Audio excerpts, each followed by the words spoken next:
But I started baking cakes when I was like 10, and they were terrible, to be honest. But I think people were humouring me. They were always nice and light, but I'd cover them in all sorts of funky coloured icing. Yeah. And then I'd sell them to the bouncers downstairs because my mum and dad had live music venues, so it was dormant. Of new restaurants is 80% in the first year. Memoir, it's the toughest kitchen I've ever worked in. It was brutal at the time. You know, there was a lot of verbal and physical bullying going on. And, you know, You're working as a junior in there. Yeah. And, you know, witnessed a lot of things that were chopping and horrific basic things, yeah. And I stuck with it.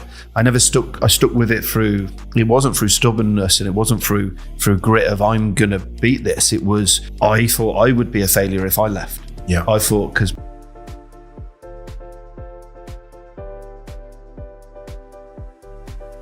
Welcome guys to another episode of Founder Stories. I'm super excited about our guest this week. We have a very special guest, Mr. Paul Foster. He's a Michelin Star chef. I think I'm saying that right, Michelin. French way. There's a few ways of saying it. He's the head chef at his restaurant in Stratford-upon-Avon, Salt. Not only that, he's a published author. He appears regularly on TV, so he's going to be teaching me about presenting skills and how to do this podcasting thing. He teaches people how to cook food properly through his Salt Cookery School.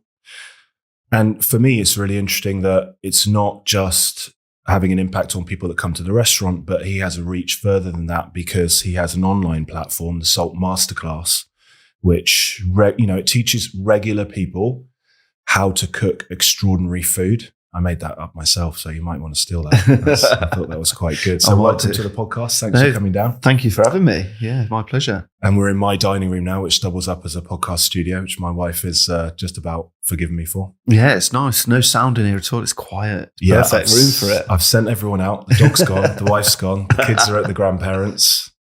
So just a bit of background for you as well. You know, Founder Stories is about helping entrepreneurs and business owners with insight and practical steps. So I listen to Diary of a CEO a lot and other podcasts like Peter Crouch, entertaining podcasts. But the bigger they get, the higher the guests get and the less relatable they get to me, kind of a normal person.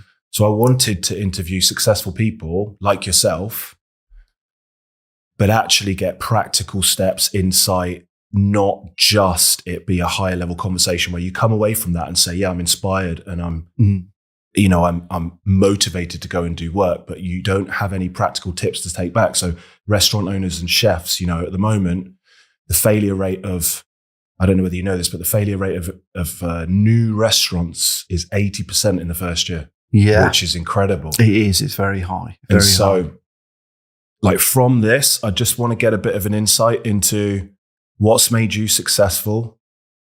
You know, what's been different. Try and really understand what's different about you than the other chefs out there that haven't been able to fulfill their potential. Because I feel like you're at the level where you are fulfilling your potential. Yeah. You probably, I know you're kind of a similar person to me. You're never going to feel like you're fulfilling your potential. But from the outside in, you've done so well. You should be proud. And so what can we learn from your story that other restaurant owners, chefs, or even people thinking about moving away from working to having their own thing can take from that? So that's the long introduction. Let's start with you. My first question is, what's your earliest memory of cooking and wanting, and enjoying it and wanting to do more of it? It was when I was 10, like genuinely. I said when I was 10, I want to be a chef. I didn't know anything about the industry. I didn't know anything about like how brutal it is, how challenging it is, but I loved just cooking. And so I grew up in pubs, so I've always been in hospitality my whole life. So I like the feel and the environment of it.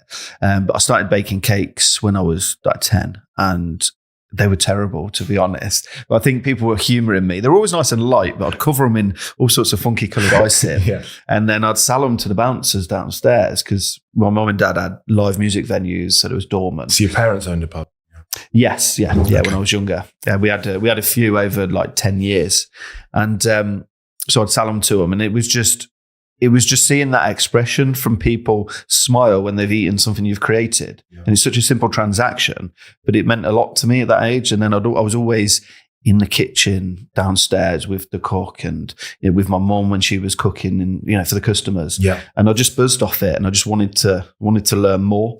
So that when my parents split up when I was 15, I took it upon myself to make all the family dinners every night, and just be that kind of responsible. And I think that's where my leadership's always come from, of just, I'll take that on, I'll do that. Yeah. Yeah. Preparing for your family, who are your closest people. Yeah. And seeing their reaction to what new things that you're creating. And were you experimenting with your own dishes and things like that at that age? Was, yeah. I got my first cookbook when I was 13. It was Gary Rhodes' Roads Around Britain. I used to have my hair like him and everything.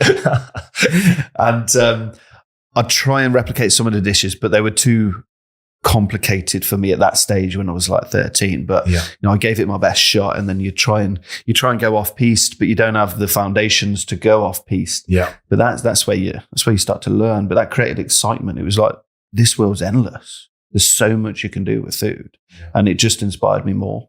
Yeah, that's incredible. I didn't realize. I read your story, did some research. We know each other, obviously. Mm-hmm. But I didn't realize it was from such an early age that you actually knew that you wanted to do it. Kind of like my kids are 8 and 7 now. Yeah. And right now it's all about football. They love football. Yeah. That's it. And I know they'll do that right through to say 18. If they make it, they make it. If they don't, they don't. They've got their education on the side, but they know. Yes. And for you, it's not football. It's cooking. It was cooking. Yeah. And I loved sport, but I was never that good at football. And I accepted that quite early. And then I was never very academic. I was always sort of bottom to middle of class. I wasn't, for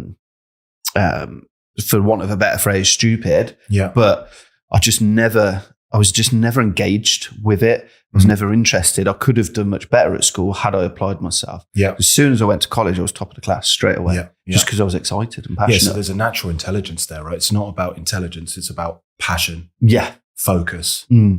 Leading you to a point of wanting to learn about that topic, right? Yeah, I have to want to do it to excel at it. Yeah. If I don't, I'd struggle. I'd just dismiss it. It's really interesting because Kieran and my wife, we were at dinner last night and we were talking about my kids have started, this is where I have a list of questions and end up not talking about any of them. That's best, right? Yeah. They were drawing. So they've got into drawing because she does art class. And so they found these videos on YouTube where they watch the video and then they draw. And they're actually really good. Yeah. But it's become an obsession. So they wake up, they want to draw. Ah, nice. They're replacing everything with drawing. They're producing a stack of papers that they want me to keep, all of them. And she's like, should we try? And I think we should try and say to them, you don't have to be so obsessed. And to me, I was straight away trying to say to her, listen, you need to encourage this obsession. Because if you look at anyone that's successful in life, they find something that they're really passionate about and they become obsessed with it. Yeah. And that's what leads them to work long hours and find solutions to problems and not give up because they're obsessed, right? Exactly right. And, my daughter's the same with her art, and school is obviously incredibly important, but if they aren't natural with school and academia, if you're pushing it on them, they're only going to revert and go the opposite way. Yeah. You've got to reiterate the importance of that, but follow their passions. Because I think through life, and it's the same with me with my business now, I think sometimes we focus too much on our weaknesses and push ourselves through them, whereas sometimes you just got to accept that that's not me. Yeah. I'm going to focus on my strengths. And that's where I've succeeded. Other people in my business are better at me than some of the things I'm better. So they do that. Yeah. I focus on what I'm good at and what I'm passionate table about. Bookings, for example, and you're cooking and looking at a menu. I totally agree. I mean, I do a speech where I talk about a business being a wheel with spokes on it. Mm-hmm. And so you want all of those spokes. So the middle is 0, the outside of the spoke, a full spoke is 10. Yeah. If that makes sense, that analogy. In my head, I can see it, right? Yeah, I get it. So if they're all 10s, you've got a large size bike. It can accelerate quickly. It's got a high top speed. If some of them are 2s and 3s, you basically can't move. Yeah. So as a business, as a restaurant, you do need to work on your weaknesses. But what's a really good point that you've made that I probably confuse people with sometimes is you shouldn't be the one working on those if they're not in your zone of genius. Exactly. Yeah. Okay, that's really good. When we opened the business, we were so small. I was doing everything, and I was failing at a lot of things. Yeah, and all that does is just builds up negativity in your head that you're doing a bad job and you're no good at this. Yeah, but and you're overwhelmed as well, probably. Yeah, exactly. I knew I was a really good cook. I'd never ran a business. I had a lot of anxiety about running a business. Didn't think I could. But I was trying to do a head chef job and run the restaurant and the business and try and do admin and accounts. Yeah. Admin and accounts is my weakest part of the business for me personally.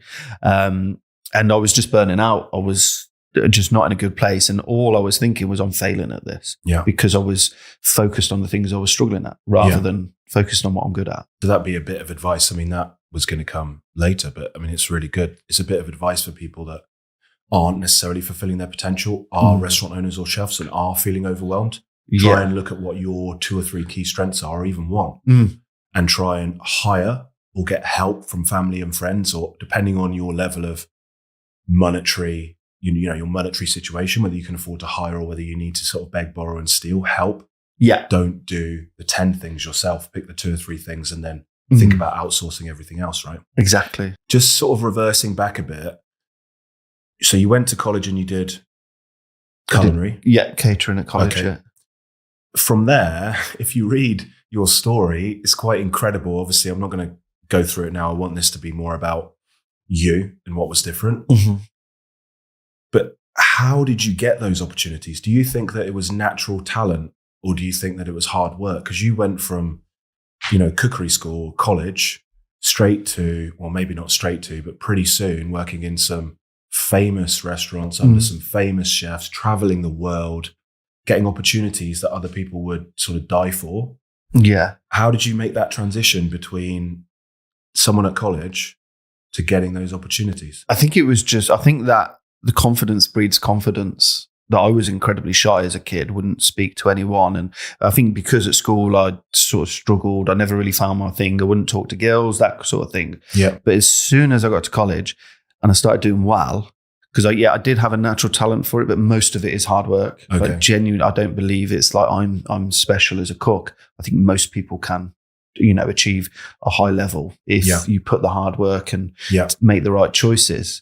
So being confident of that and having a good relationship with my lecturers, and then you could see what opportunities there were. And I was nervous about making that step, but I went into a good restaurant, excelled there, and then it's like, well, I could probably do the next step. And then I took those steps quickly. And then by the time I was 19, I was at Raymond Blanc's Le Manoir à 4 Saisons. Yeah, but were you, this is what I'm so interested in. Were you proactively reaching out to that restaurant? Like so that's where it comes down to hard work, determination, courage, put yourself out there. And I've always had as a teenager, nobody is going to do this for you. You have to do it yourself, whatever industry you're in.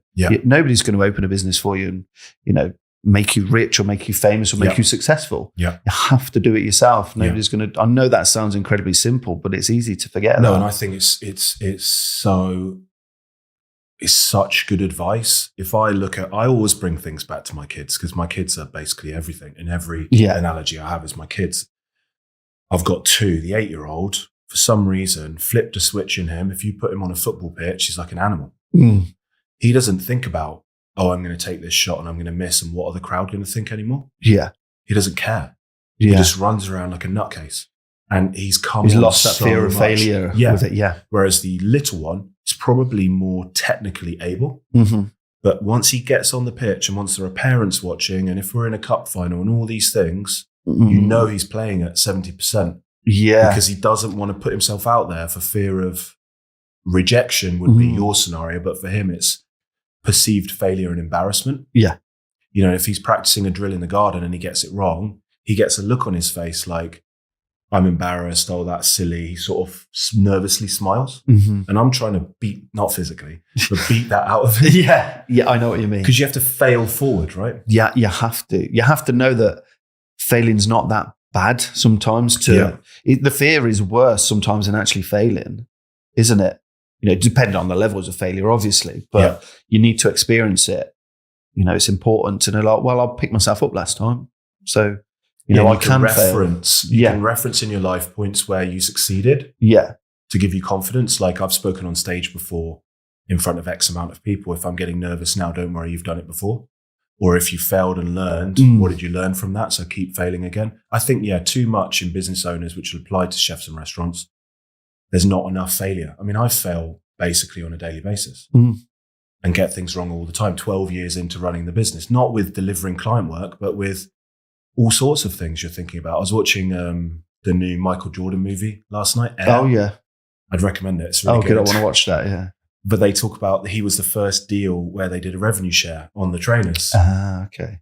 And then you start to think about, well, maybe, some of our best clients, we could be working with them on a more close basis and they could be ambassadors, and you start to get these ideas. And so that might not work. It might fail, but you've got to try different things all the time. Yeah. And I'll always tell my younger chefs, and I'll always tell, I did a speech at a school a few years ago in Stratford about how important adversity is, and you need that. You need to understand that, when you are faced with a challenge, if you walk away from it, that becomes part of you. So the next challenge you get, you walk away from it again. You're creating a habit. You're creating this habit of walking away from challenges and not being able to get over hurdles. And every time you get through adversity, you just have this learned behavior of, well, I've got through this, so I can get through that. Yeah. And it's subconscious, a lot of it. And a lot of that with me came from Le Manoir. It's the toughest kitchen I've ever worked in. It was brutal at the time. There was a lot of verbal and physical bullying going on, and you're working as a junior in there, and witnessed a lot of things that were chopping and horrific things, and I stuck with it. I stuck with it through. It wasn't through stubbornness, and it wasn't through grit of I'm gonna beat this. It was, I thought I would be a failure if I left. Yeah. I thought, because my family had a big leaving party for me when I moved down to Oxford, I thought, well, I failed then. So I stuck through that. But it has paid in dividends in the fact that I've always had this attitude of, if I can get through that, I can do anything within reason. Yeah, and I think that's such a big takeaway. So if you are struggling, and David Goggins talks about this a lot. I'm not sure if you've listened to him or read his books, but he's an ultra runner.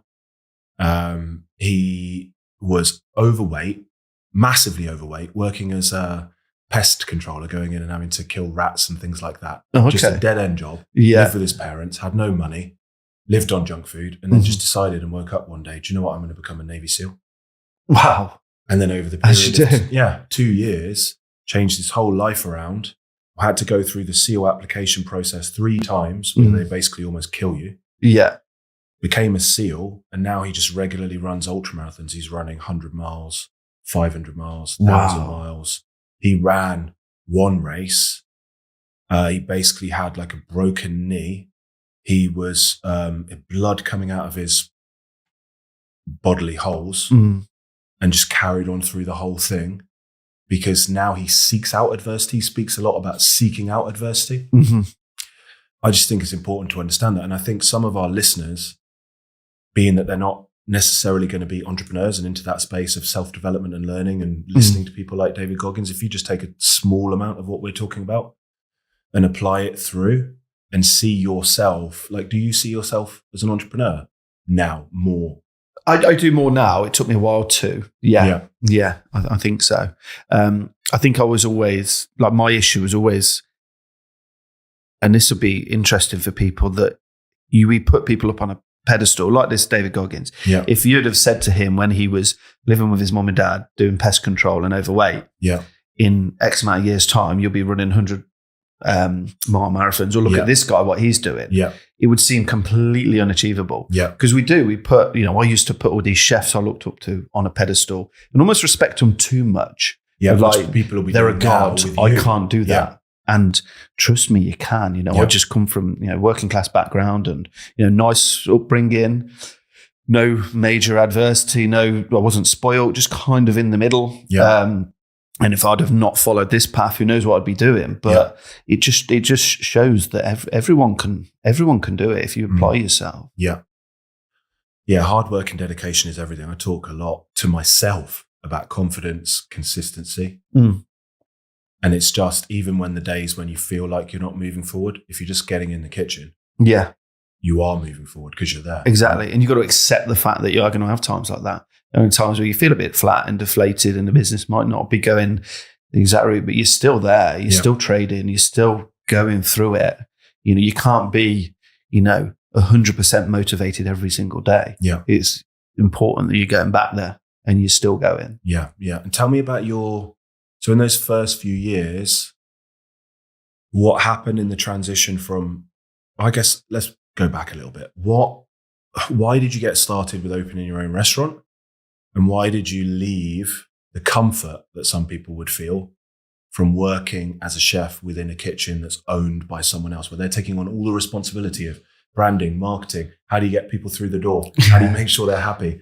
Billing, pricing, sourcing materials, everything that goes with a business, finances, bookkeeping, legals, all of that stress. I think to be completely honest, a lot of that I was probably a little bit oblivious to, in a sense, which is a good thing, because that would have scared me even more. I knew I was a good cook. I knew I could handle a kitchen. I knew I could cook to a certain standard, and I knew I was a good leader. And I was just, as a head chef in 2 really good operations, I was just frustrated that I couldn't take it my own way. And to be honest, I'm not a very good employee because I'm challenging. Yeah. Because I always want to be better. I always want to improve. So I'd always challenge my managers. Yeah. And do you like being told what to do? No. I think this is consistent. Everyone that I've had on so far, including myself, I hate being told what to do. Yeah. Even if I know they're right, I struggle with it. Yeah. I think that's probably the number one key point why people start their own businesses. Yeah. We don't want to be told what to do. We think we know best. Most of the time we do. And I know that if I ultimately make all the decisions operationally and on other levels within the business. Yeah. And I'm 99% of the time, it's the right decision. And when it's not, I'm fine with it. I can accept that I've made the wrong decision. Yeah. I can hold my hands up. I'm not going to be defensive. But I know, and again, that's why I was frustrated, because the decisions I wanted to make around everything around the businesses I worked in, I knew they were much better decisions and it would take us forward. And you just felt like you hold back and you held back and you penned in. So I needed that freedom. You feel like you've got this potential. Yes. But you're not realizing it. Like when I started GrowFactor, I was working at Thomas Cook. Oh, yeah.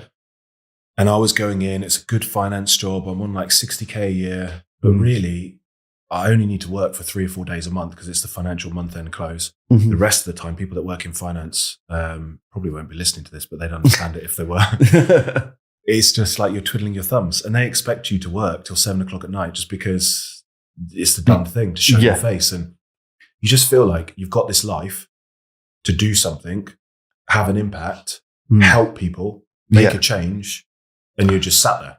Yeah. And you're not doing things the way that you want to do. So you're not fulfilled. Yeah. You've had this like burning desire to reach fulfillment, but you don't necessarily know what it is. I guess for you knew, let me do this, but let me do it my own way. I didn't necessarily know, but yeah, and it's exactly that way. And and the creative within me, when you are a creative, you have to be free. You have to be able to experiment. And, I'd always get frustrated with things that even though were good for business, like, we'd do small weddings and things, and the food was good. It was always good, but it was frustrating because it felt like we were feeding people. And I've never wanted to feed people. Feeding people is a byproduct of what we do. We want them to come for an experience. They get fed off the back of that. And that's what going into Stratford upon Avon, it was, everybody caters for the tourist market. They're just feeding people. Stratford didn't need a restaurant when I opened up. There was no need. There's 100 odd in a tiny town. I wanted to give an experience. Good restaurants. Maybe not great, but there are lots of good restaurants that get good reviews that people will go to, right? And they do their job. They've got their marketplace and they do well. They're decent businesses. But for me, it's cooking by numbers and it's boring and it's the customers dictating to you. I wanted it to be, this is what we do. If you don't like it, that's fine. You come to us for what we do. And we have full, creative freedom. And that's exactly what we created. And it's your personality, it's your brand, it's your business. And there's a lot of pride in that. Yes. Yeah, exactly. Totally different to working for someone else. So what When you open the business, what were the steps when you look back now? Like if someone wanted to open their own restaurant, what were some maybe challenges or things that you would have done differently? And what did you focus on? Because you weren't one of the restaurants that failed in the first year, the 80%. You've got your star, which you've retained. Yeah. You've been open now for how long? 6 years. 6 years. Yeah. Consistent business, waiting list for people to book tables. People want to come, amazing reputation, lots of great press and PR. I've eaten there, food's amazing, experience is amazing. But definitely I agree with what you said. It won't be for everyone's taste. No. You haven't created a menu to please everyone. Yeah, I love it. Yeah. But there will be people that's not their cup of tea. Exactly. Like a piece of art. It's not incredible if it pleases the whole world, is it? Yeah. So what did you do, if you can remember back to the first 1 or 2 years, to keep the doors open and make it a success? Well, I'd say like the things I would have done different, I wouldn't change a lot really, because I believe in the reason you are where you are now is because of what you've done and the things you've done wrong. If I was to do it again, knowing what I know now, I'd have a bit more infrastructure and support around me. Okay. Because, I nearly had a breakdown because of all the, the stress I put myself under and things I took on that I probably didn't need to. But the things that made us a success were taking risks, and I've always been a risk taker. Yeah. So like nobody knew who I was, who we were when we opened or what we were about. And we were ultimately midweek really quiet in those first 6 months. And the easiest thing to do when you're in that position is, right, let's do a cheaper menu. Let's do an offer. Let's try and get the locals in on an early bird or something. And that's what other people were telling me to do. Yeah. But I went completely the opposite way. I put the prices up and added value to the menu as well. Yeah. But like, let's go more because we're creating a brand here. We need people to know that we're premium and we're serious about this. Yeah. Because the second we started doing, offers at night, we'll get certain people coming in, but they're never going to come back for the rest. They're never going to, or if we sack it off, they'll stop coming. Yeah, you want to build loyal clientele in the long term, right? Exactly. So we really had to believe in it. We had a £20 lunch menu on when I opened. It was just a 1-1-1, like one starter, one main, one dessert. Yeah. And then we had our a la carte and our taster menu. And there was other restaurants, and the restaurant next door was half the price. Yeah. And, they were doing a few more covers. So I was like, okay, so what I'm going to do, I'm going to get rid of this cheap menu. Yeah. Because it wasn't an offer. It was a good menu. It was priced accordingly, cheaper cuts. It was still our standard. You still get all the snacks, the peripheral things as well. Yeah. So it wasn't cost effective as well. Let's just get rid of it. Let's just go with the a la carte and the taster menu, and let's put the price up a bit. Let's add another course. Yeah. Let's create value around it. And that, that was really beneficial to us, being successful in that first year and staying open. Okay. So kind of like we talk about in business, instead of trying to do a million things, your zone of genius as high level food that's unique as an experience. So why would you create a second almost income stream, which is a fixed menu that you've tried to work on the margins because it's so cheap you have to make a profit, and that's not you. Yeah. So work out where you are basically, because not everyone is going to be. I know you're saying it's just hard work, but I think probably people can get to 80% with hard work. Yeah. And then the top up is the natural talent and the ability to be creative. So if you're at 80%, work out where you are. What kind of restaurant do you want? Yeah. Yeah, you want a high-end restaurant. You want to fulfill your skill potential. Exactly. But so long as you really understand who you are and you execute that rather than trying to be everything, that's the main takeaway there, right? Yes, exactly. Yeah. Exactly. And to this day, we've never really advertised. We've never really, we've never ever done an offer. We've never discounted. How did you win awards? How did you get into, because if you look at Salt, and any listeners or viewers who are not familiar with Salt, if you just write Salt Restaurant into Google, it will come up with page after page after page of award, article, review, all of those things. Do you think that's just about doing good work and waiting for critics to come and eat in the restaurant, or did you actively go and invite people to come to the restaurant? Generally speaking, if you're in London, such a competitive market, you have to go down that PR route, get journalists in. We never did. We've never had a PR company work on our behalf. No. I just assumed you had a PR company because there's so much good press there. No, about a year in, we took one on a 2-month trial, and it just didn't work for us because we'd already had so much press. I'd already got myself on television. Yeah. She couldn't do anything for us. Yeah. It wasn't that she was doing a bad job. It's, well, I was doing it all anyway. And then it kind of snowballs. When I was in Suffolk, I'd had a really good review with Jay Rayner. And that kind of put me on the map. And then just a lot of good things came off the back of that. So my profile within the industry was already grown. Yeah. It wasn't around Stratford or anywhere like that. So that's your personal brand. So do you think it's a good idea for chefs, no matter what level they're at, to try and build their own personal brand? Oh, it is. Yeah. And it's easier to do now with social media. But the challenge is that when I was first a head chef in 2010, social media wasn't what it was. There was no Instagram. Yeah. And Twitter was small. So there wasn't many of us chefs on there. So it was easier to sort of grow now. But I made a lot of mistakes on it. Do you think it's easier now, or do you think actually if you have the talent that you've got, it's easier? Because once you've got the article, the people that really love food, they read those articles. They look in the Michelin guide. They look in the new restaurants that have come out that have got notable awards or AA rosettes or whatever it might be, and then they'll seek them out and travel across the country to go there. Whereas Instagram, do you think now it could be getting to the point where it's harder to stand out? It's a bit oversaturated, definitely, and there's a mix, and people are so much clever. Phones are better. Food can look a lot better than it actually is. And I see that. You can't taste it. And I can, as a chef and knowing food, I can look at the food and it can look amazing when you really look at it. Like, certain things are going to taste bad. In a restaurant in Paris recently, I'm not going to name it, but I think sort of 5 out of the 7 courses were really great, and 2 of them were like almost inedible. Yeah. But if you look at the Instagram and all the things, it looks incredible. Exactly, because you can manipulate it. You can take your time and take loads of photos and get an expert and pick the reviews that you want to promote. Exactly. That's why, Michelin and other things like Michelin are still so well respected. They're not just for the purist. They're revered and well respected for a reason, because they're so much more consistent. Yeah. And it's not like, let's say, a TripAdvisor, for instance.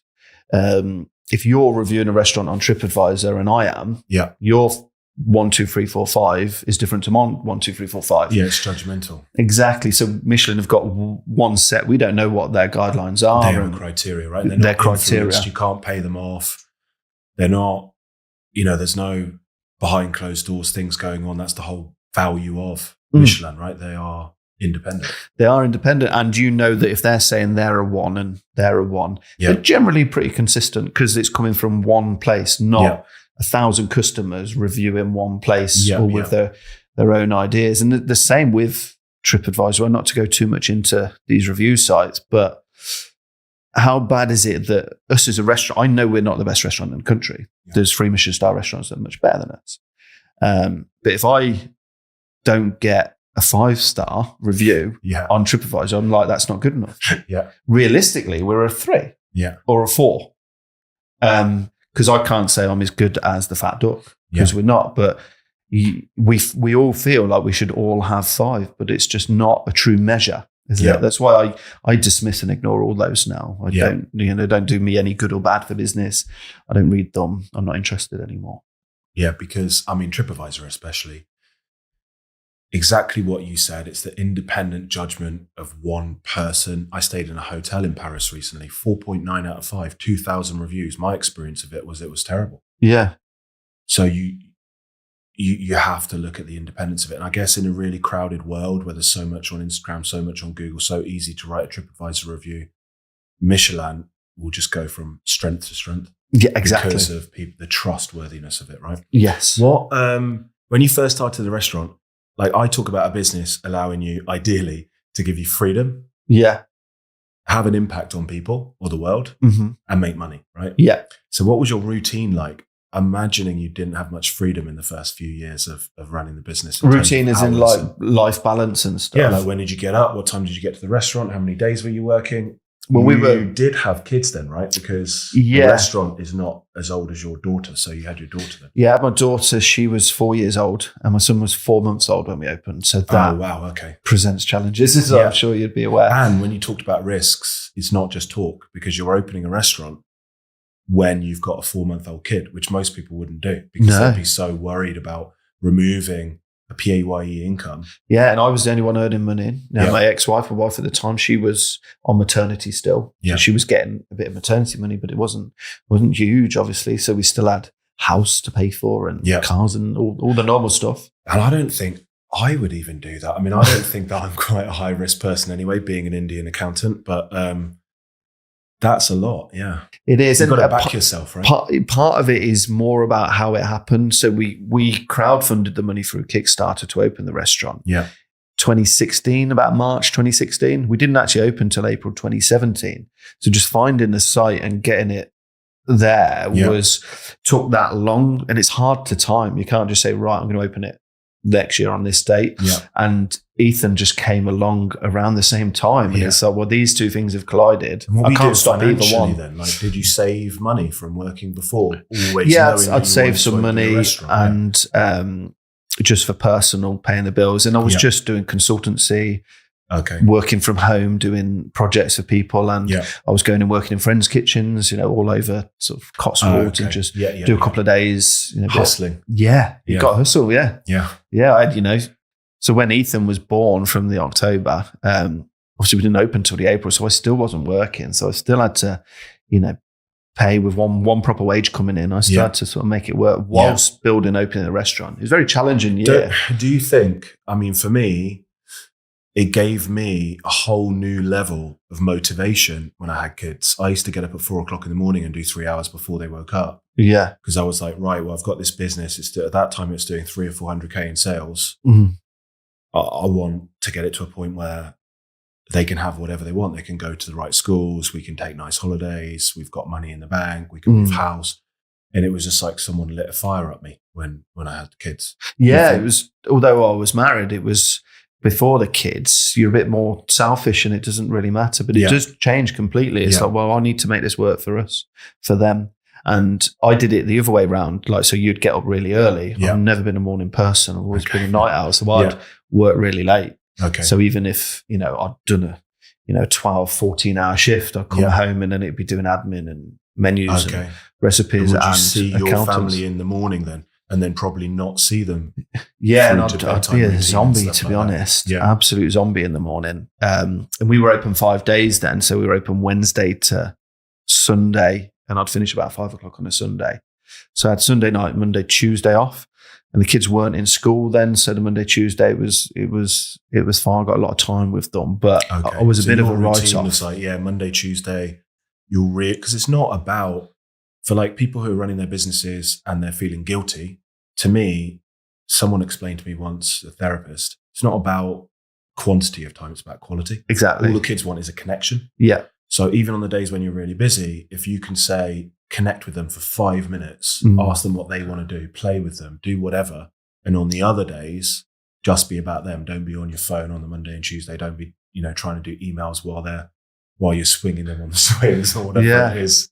And that was the trap I'd fallen into as well, because I was working on the Monday and Tuesday, and I was the only one looking after emails and bookings coming in. It was like, if I don't do this, no one's doing it. And I'm, dealing with problems and issues. So I never had a set, well, I'm off those days and I'm off. Yeah. I was never off. Never and that off. was for how long until you got someone to come in and sort of help? The first year or so, really. And it was just, it was just all over the place. And then I managed to grow the team a little bit in the kitchen and in the front of house, take a bit of pressure off me. And, just with little things, dealing with inquiries and things, like things I shouldn't need to be handling. And what's the structure of your team now? Because you have your restaurant staff, but who do you have helping with inquiries, emails, So I have, so the restaurant manager and assistant restaurant manager, they handle that. Yeah. When at the moment we're closed for 2 weeks holiday over Easter, I don't expect them to be looking after that. I'm fine looking after that and just keeping an eye on things. There's nothing that urgent anyway. Yeah. So I'll deal with anything that does come in that needs a bit more attention. But during the rest of it, they handle the rest of it. Okay. I'm just guilty of wanting to be involved with things I don't need to sometimes. Because I'll work now. I'm not in the kitchen as much anymore. Yeah. The team look after it because I'm working on many different things. But I'll work upstairs sometimes in the cookery school, and I'm not as productive because I'm going down and getting involved in things I don't need to. Yeah. If I take myself out of the situation And trust them. Yeah, the team are fine, and I do completely trust them. It's not even trust; it's me wanting that connection still with the business. I think, because and still you enjoy it, right? Yeah, and I love making decisions, and I love being a leader, more than a chef sometimes. Yeah. So when I'm going to work from home. So I'm writing my 3rd cookbook at the moment, and so, okay, I'm going to do some of this writing from home, and I'll just be more productive, and they're fine. They don't need me a lot of the time. But it's scary to give across the reins. But I think I read a really good book, actually, if you're interested in learning about business, for you, if you haven't read it, and for listeners, so the first one is called Rocket Fuel. The second one is called Traction. Yeah. It's all about what we talked about, understanding what seat you should sit in. Yeah. So you need an integrator, which will be your restaurant manager, who deals with all the operations and the day-to-day stuff. Yeah. You need your team that you can trust, your chefs that are in there, and you're the visionary. Mm-hmm. You're the one that sets the culture, sets the objectives for the year, writes the menu in collaborative, checks the standards, makes sure that people that are eating in the restaurant are happy, but you work out whatever your zone of genius is, and then you make sure that you clearly are only staying in that lane. Yes, and let the other people do their bits. And it takes a lot of time to transition as well. Yeah, 12 years it took me to find that book. Yeah. And then Yasser, who's my business partner, to get him to be happy to be the integrator. Yeah. And then to step back and tell my team, I'm the visionary now, so you don't come to me with client queries and these kind of things, because this is what I'm doing. This is my role in order for us to move forward. Yes, exactly right. And I learned that, and still I'm still on the fence with it, and I need to remove myself a bit more. But I learned it from watching chefs I'd worked under, like Sat Baines in Nottingham, and watching his progression. From when I worked with him, he was on a section in the kitchen, we cooked together, and then watching him come away, but be over it. He's tactically over the business. He's in control of the brand, the vision, like you said, and the style and the cuisine, but he's not hands-on. Because what you end when you're too hands-on, you end up building a bad business model. So when we'd been open about 5-6 months, and I had a car crash on the way into work on Wednesday morning, and it was because I was doing too much. I fell asleep at the wheel, wrote 2 cars off, like head on 50 miles an hour with another car. Totally my fault. I veered into their lane, and airbags went off, and the strap, like all my neck swelled up, and I couldn't move. We had to close the restaurant for the day. I mean, it wasn't a concern. Obviously, certain things come first, but it just made me realize that if I'm relied on that much, this is a bad business model. Yeah. So I need to have the infrastructure at some point. Otherwise, it's super high risk, right? Yeah, exactly. And there's a lot of great chefs out there who I admire and look up to. And in multiple years, they've never missed a service. And they've created great restaurants. But for me, I've never wanted my business to be so reliant on me. Yeah. Because it's not just about me. It's about the team and growing people as well. I'm thinking a lot about dashboards at the moment, because I'm trying to create a dashboard for each of GrowFactor's major industry niches. So a financial dashboard for restaurants, for example, to tell them what numbers to keep an eye on, almost like a health check that the business can look at. But from a business perspective, when you start to step back, how do you make sure that the quality of the plate is the same? The customers are getting the same experience. Like, what do you keep track of? What sort of it's a very difficult thing to track in a metric sense, because what we're delivering is a tangible product that can just change instantly during a service. Are you asking for customer feedback before they leave the restaurant, or? No, we don't do that. It's so inconsistent, customer feedback. Okay. It's, for me, it could be viewed as quite inaccurate, but for me, metric wise, it's about trust. And my head chef, Laura, she's been with me since day one. So 6 years she's been cooking with me, and she worked with me at Mallory Court before. So you don't sous chef to the spot same. check. No. Go in through 2-3 days a week and spot check. We communicate a lot. We trust her. She's honest. If she has made a mistake, she'd tell me. Yeah. So I know that if there's a customer issue that's come up, And she's telling me how it is from her perspective. Yeah. I know that she's telling the truth or what has happened. Yeah. Because she'll come to me all the time. Someone's done this, or she's done this, or that happened. Yeah. And, this is how we'll move forward from it.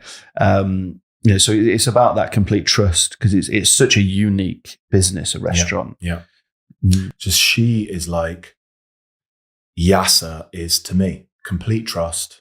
Yeah. He's part of the business now. I couldn't run the business without him. I never question what he's saying.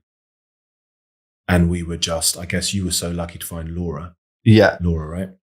We were so lucky to find Yasser, and things just happen that way. So I guess if you don't have a Laura or a Yasser, you need to try and seek one out. You really do. And, in terms of, going back to what you said about customer feedback, we do actually get some of that I value. And that's from our regulars that have been eating with us for 6 years. Yeah. And, it was only last year, I think, when I was really stepping back and leaving Laura to it and letting her, giving her ownership of it in the kitchen has really brought her on. Yeah. But some of them, like, I've spoke to them, maybe I'm upstairs and I'm leaving them to it. Like, God, this is the best meal I've ever had here. Yeah.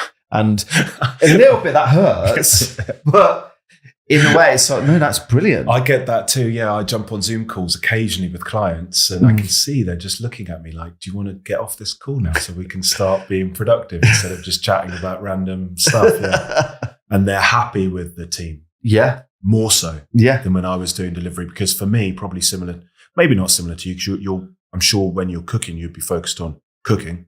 But for me, I'm not as focused on bookkeeping or financial analysis or tax on a call as my accountants would be. Of course, yeah. Because that's all they're doing and that's what their passion is. I'll be thinking about different things and starting conversations with clients about sales and marketing and optimization and all. Because you're not as day-to-day with it. Yeah, exactly. Yeah, no, I'm exactly the same. What do you do now? So it sounds like you've got a lot more freedom now. You've taken 2 weeks off for Easter, which I think is another point for people. You're not so focused on the money lost during that time. You know that you need to give your team a break, yourself a break in what could be, I guess, a really busy time if you chose to stay open because of the school holidays and things of that nature. Yeah, I mean, we do plan our holidays around the school holidays because, it works for me. It works so you for the do team. What we do, Kieran and I, we do like a preloaded calendar. We look at the whole year, think about if we want to go abroad. And now you have to pre-book so far in advance because otherwise the flights just could get more and more expensive. Yeah. Block out the calendar, share that with the whole team so they know, get them on board with when they're going to take holidays. Similar thing you do, I guess, with agreeing because if the restaurant's going to be closed, your team have to take their annual leave. Yeah. And that's agreed at the start. And it's such a rare thing in the industry that you actually take all your holiday. Yeah. Like people love it. So we, towards the autumn time, I'll set the holiday for the year after. Yeah. So I'll tell the guys. So this year our holiday year is January to December. So we were closed the first week of January because we always close Christmas, New Year. And then 2 weeks April, 2 weeks in August. And then there's a few days to use up around October. Do you think to me, that seems like something that's really critical actually that I didn't pick up on, but your team are probably very happy. Yeah. Very fulfilled. They're not overworked because they know they get those breaks almost every quarter. It is. It works in blocks throughout the year.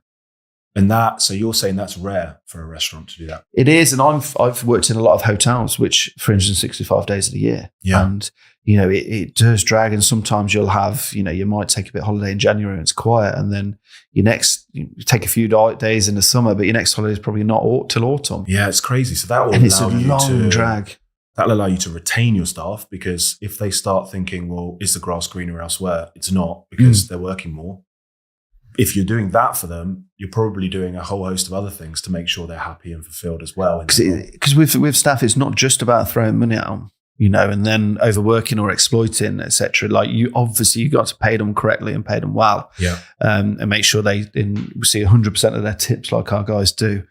So what else can we offer to stand out and be competitive in the staff sort of market? Get the best people. The best people. But how can we make sure we retain these guys? And that's why, Laura and Gibbo, they've been with me 6 years. Yeah. They get guaranteed 2 weeks off over Christmas and New Year, which that's the busiest time. We shouldn't really be closed then, but I don't want to work. They have time with their families. You have time with your family. And it's a different model. So in our business and for our clients, we teach pick your sort of three things to really focus on to grow your business, your 3 projects. So for you, that might have been the cookery school when it was starting, the online masterclass or whatever it might be. Yeah.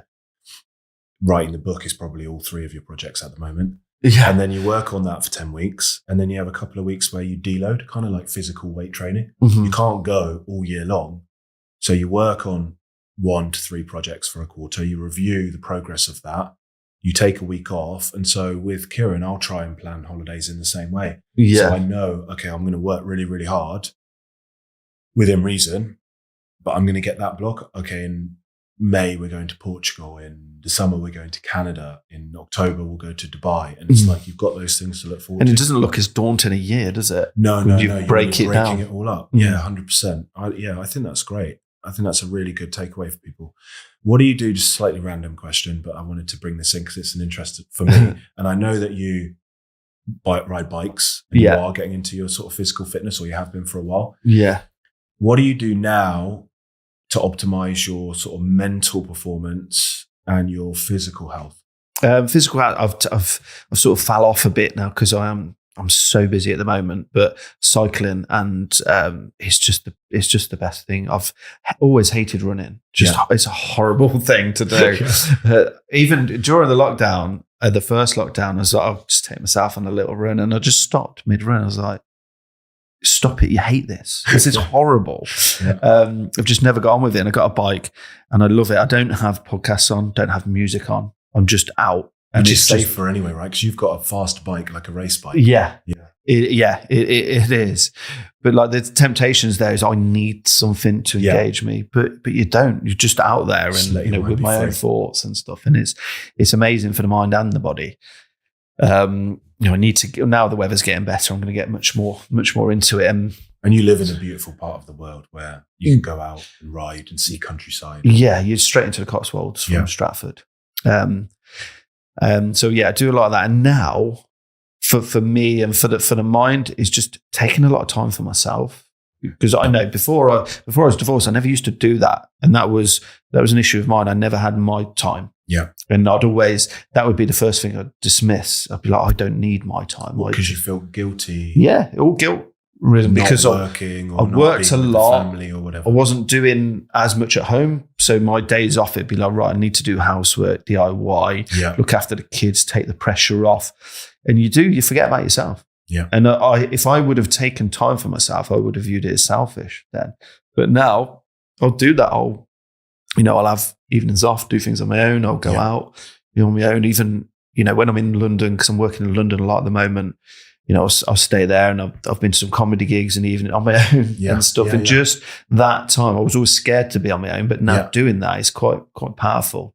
Yeah, and I think that takes a lot of confidence. I saw 3 guys yesterday in the cinema who'd come to watch that movie on their own because they wanted to. Yeah. And obviously, that was their circumstance. And I see them and I think, fair play. Yeah. You shouldn't. Like, people travel on their own now. People go to cinema on their own. There were lots of people in Paris where we were there having dinner on their own. Yeah. Which is more of a done thing over there, I think, because people go out more in the restaurants.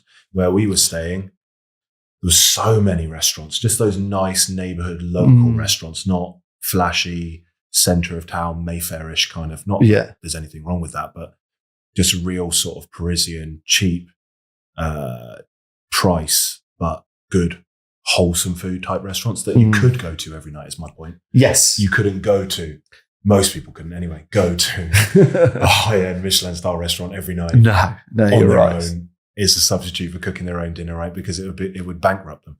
And last year as well, I went, it was my 40th year, so I took a few breaks. I went to New York. I went to, thank you, went to Lapland. You're the same age as me then. I'm 40 as well. Oh, yeah. 82. Yeah. Well, yeah. Oh, no way. I didn't know that. I knew we were roughly the same. But it's a good decade. Do you feel like you understand very yourself? Good wine year, 82 as well. Is it? Yeah, with the weather. Happy days. Do you feel like you understand yourself more at 40? Like, I was happy to turn 40 because I was like, I get it now. Yeah, much better than when I was 20s and 30s. Yeah, I know who I am. I know my Not that needs you're perfect, now. but I know what's wrong with me now. Yeah, and I'll try and be better at that. And I know what my needs are. I know the difference between my wants and my needs, which I don't think I really did. Okay. Yeah. So, and I think that's important. Like, I need time to myself now. Yeah. I need quality time with my children. Yeah. It's not just a one. I need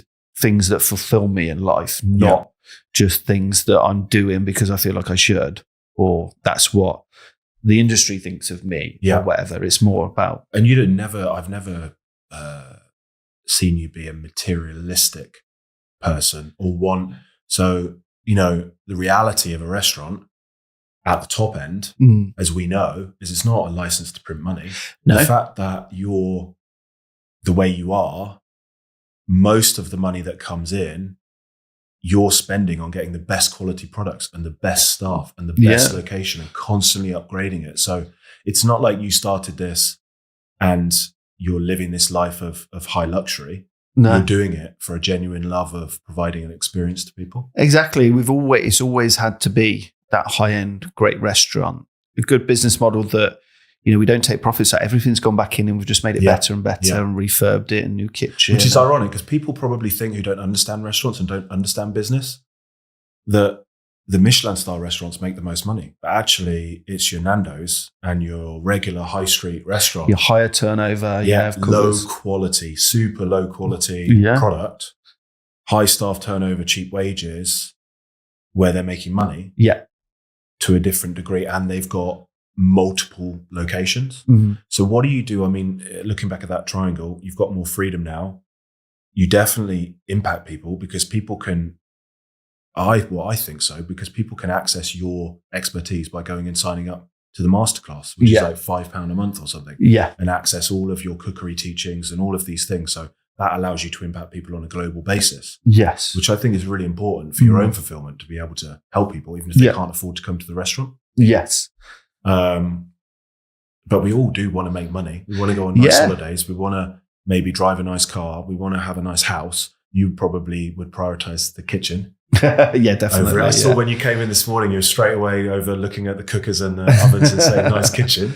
Yeah, it's the hub of a home for me. It's where all the socializing happens. It's true. Having a nice open plan, and we've got the dinner table in there, and we deliberately didn't put a TV on the wall so that we would have dinner and talk. Nice. And there wouldn't be the temptation. Yeah. And we've thought about it. And we always have these ongoing conversations. Should we put a TV in there just so I can watch the football while Kieran's cooking and we can be together? Yeah. But you end up just then being in the same room and just not watching the football. And not engaging properly. Yeah. So, not engaging properly. So what other things are you doing that maybe other people can learn from to create additional income streams separate to the restaurant? Well, for me, I was very realistic about salt. I knew it was never going to make me rich. Yeah. Right? It's a small restaurant. We're open 4 days a week, 11 tables, 27 covers, plus upstairs. Which does make it so special, right? It does. And it's about creating. I always wanted it to, like the first vision was, right, it's going to create a job for me where I have ultimate freedom. No boss above me. Yeah. I'm going to earn a decent enough wage.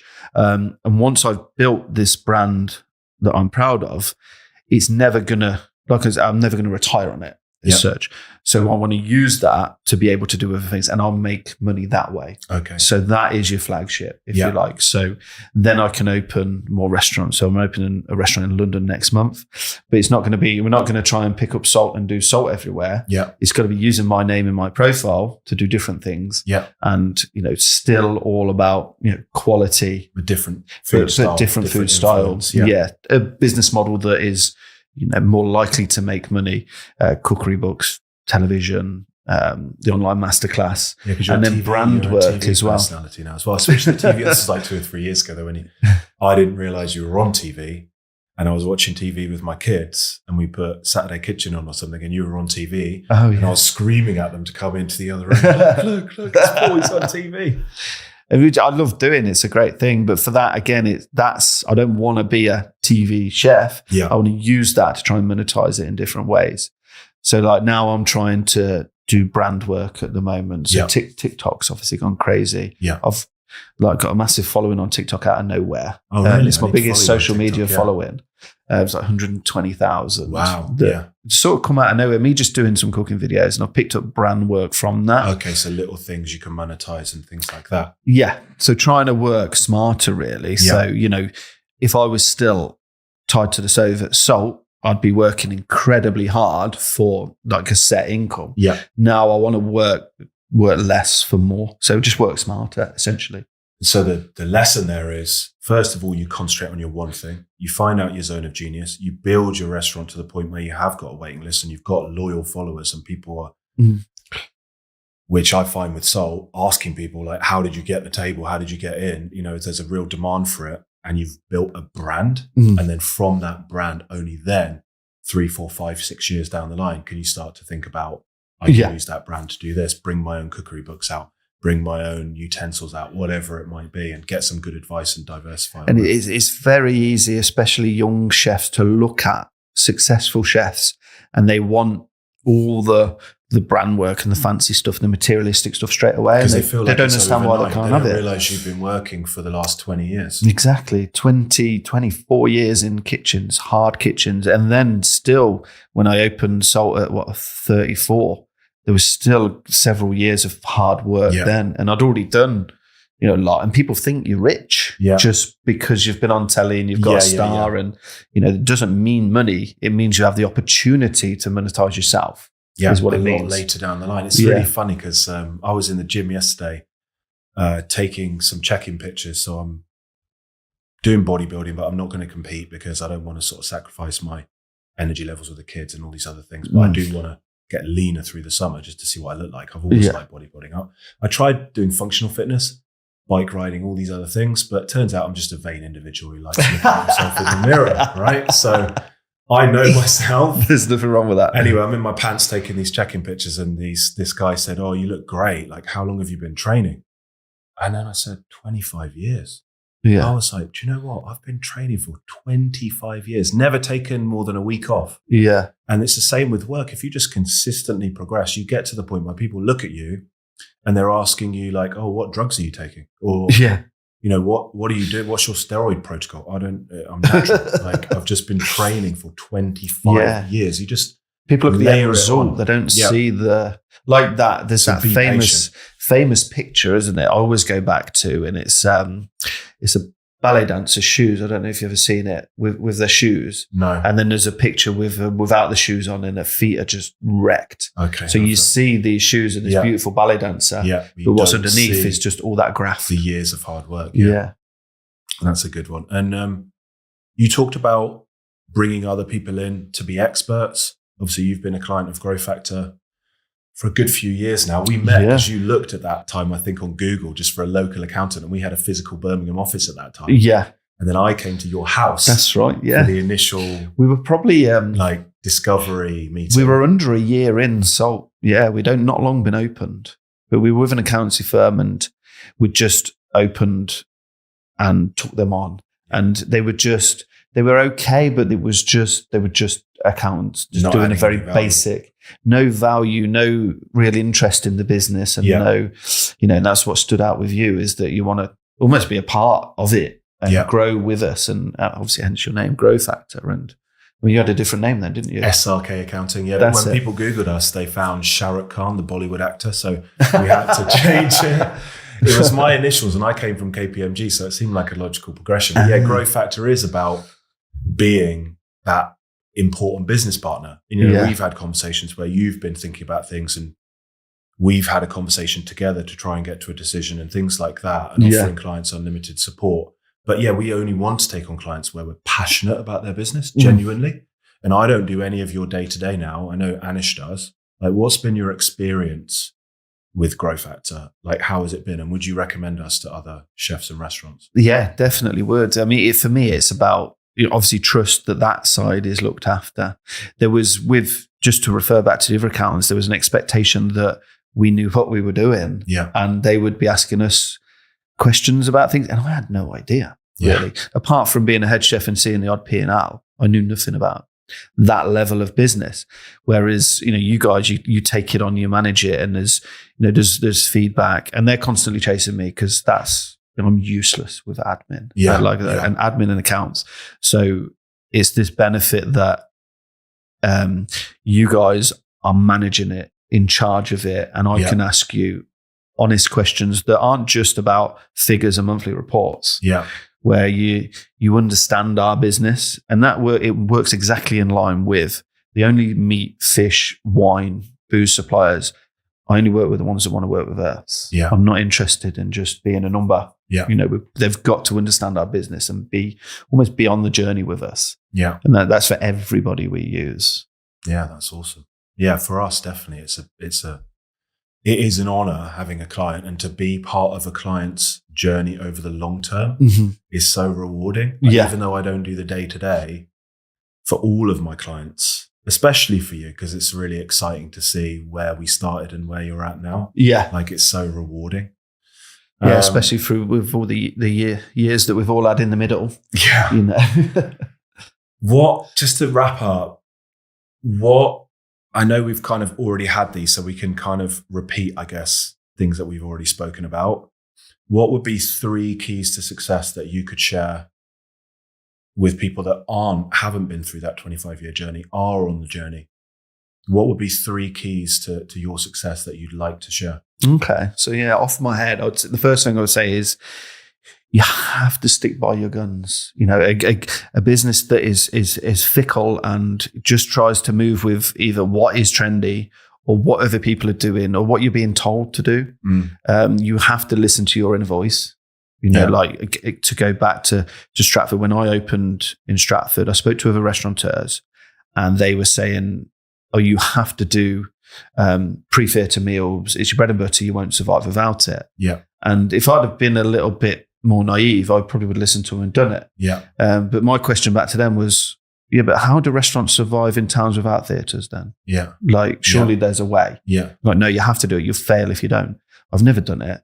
And it's, benefited us massively because it doesn't fit our business model. So trust yourself. Sticking to your guns. Yeah. Like, if you really know that and believe that it's going to be a success, and you've got to be prepared to, die on that hill as well. Yeah. If you're going to stick to your guns. But that's a big reason why we've been successful is like, I know that this is the best course of action for the business. So stick to your guns and trust yourself and back yourself. Yeah. Really. Massive. And then, absolute hard work is key. Like you're saying, hard work does pay off. I'd agree with you on the 80% to 20%, because even if you don't completely have that 20% of talent, 80% of that success gets you to a good place. Exactly. Yeah. Exactly. You might not be Gordon Ramsay, but you're still going to be bloody good. Yeah. So that hard work and understanding that the book stops with you. And again, I say this to a lot of young chefs and young waiters, is it'd be lovely if we only did 37 hours a week.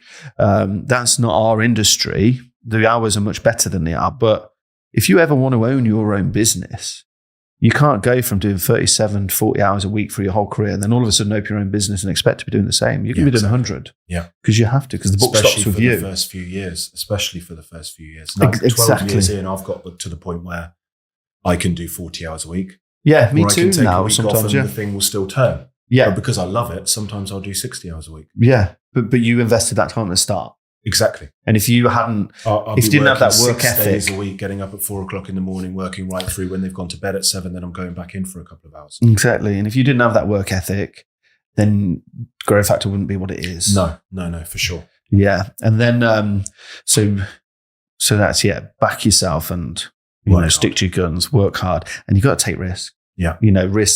Measured risk. Risk is important. Going back to what I said earlier, nobody's going to do it for you. Yeah. Nobody's going to make decisions for you. And you can still mitigate the risk by having a backup plan. Like if you're a chef and you're good, someone will hire you if it doesn't work out. Yeah. And like you were doing, you can hustle and work to just earn enough money to pay your bills by going and working in other people's kitchens or whatever it is, menu design or whatever you're doing. And then exactly. And I always had that to fall back on. I always knew that, I can take this risk because if I fail, I'm easily employable, because even, like terrible chefs always get a lot of work out there on the agency scene. So if you're a good chef, people always want to eat. Yeah. Always want to eat. So, you can earn money. Yeah, I always knew I could provide for my family. Yeah. So that was, you back yourself to go out and do it again. Like I say to Kieran, if our business fails overnight, I'd back myself to build another business in any area up to 6 figures within the first year. Yeah. 100%. Yeah. So you feel okay to take risk. Yes, exactly. Cool. Okay. Last question. Okay. I know we've been going for like 90 minutes now. So No, that's cool. I'm going to start a new tradition. On Diary of a CEO, they have the previous guest write a question for the next guest. We're not going to do that. I'm going to ask my wife. We had dinner last night. I was speaking about this because I've been really looking forward to it. And also, it's probably the first one where I've been a little bit nervous. All the other guests, for whatever reason, I haven't. I don't know why. I think probably because I hold you in such high esteem. Yeah. As well. And I want to make it the best conversation possible. And also, you're a TV personality. She said a really good question would be, so the tradition is I'm going to get a question off Kieran. Oh, nice. And I'm going to ask that last. Yeah. Because she's not in business. She does a much harder job of looking after the kids in the home and the family and all of those things. So it's a very different outlook. Yeah, very different outlook. She does charitable work, all of those things, but isn't an entrepreneur, isn't in the thick of it. You know? Mm-hmm. If you had to have a meal because you're on death row, last meal, I'm sure you've been asked this before, but maybe the answer changes. What would that meal be? The answer does change and tweak, but it would be, and this is 2 reasons, because it's on death row, I want it to last. My favourite type of food to eat is grazing food. Okay. So like big board charcuterie. Like charcuterie is just one of the best things ever. Charcuterie. It doesn't work with it, but some sushi on there as well. Yeah. It's my last meal. I don't care. So yeah, some sushi, wonderful breads and olives, pâtés, pork pies. Yeah. That just on a massive board in the table. I could just graze, dip in, dip out, maybe some hummus and things like that. Yeah. And that's just like a beautiful meal to me. Are you putting any salad or greens or anything on there, or just saying, look, no, forget don't need it. I just want indulgence, a foie gras parfait and stuff, like just some real indulgence, some beautiful cured meats, some cured fish, some sushi, and nice. Go all out. Yeah. So a really good high-end grazing board. No cheese. I don't eat cheese. I like that. You'll probably get another 24 hours of life out of that as well. Exactly. You can really make that last, can't you? Yeah, you can just go back to, I've not finished yet. Nice. I wasn't expecting that. What were you expecting out of curiosity? I don't know. Something cooked, like the perfect buttery fillet steak, or maybe not curry. I'd like you to say curry, obviously, because I do love curry. But I could give 100 answers for this. No, I like love answer. food. It's good. It's good. I think I was probably just expecting something where more cooking was involved. Okay. Yeah. Whereas actually that just shows, though, it's not necessarily about the cooking. You love the quality of the product. Exactly. And the product sometimes can just stand on its own. Exactly. And ultimately, I tell all our guys, like, we put a lot of skill in what we do, but we're nothing without quality product. Yeah. You can't polish a turd. Yeah. Essentially, yeah. We get bad product. And when you see chefs, whether it's online or television, and they're adding loads to a dish or manipulating a piece of meat, it's generally because it's a bad product. Yeah. The best products, you just got to cook. And the farmers and the producers have done the hard work for us. Yeah. Well, thank you for coming on the podcast, Paul. Thank you for having me. It's been an absolute pleasure. Guys, thanks for listening and or watching another episode of Founder Stories, and we'll see you in the next one.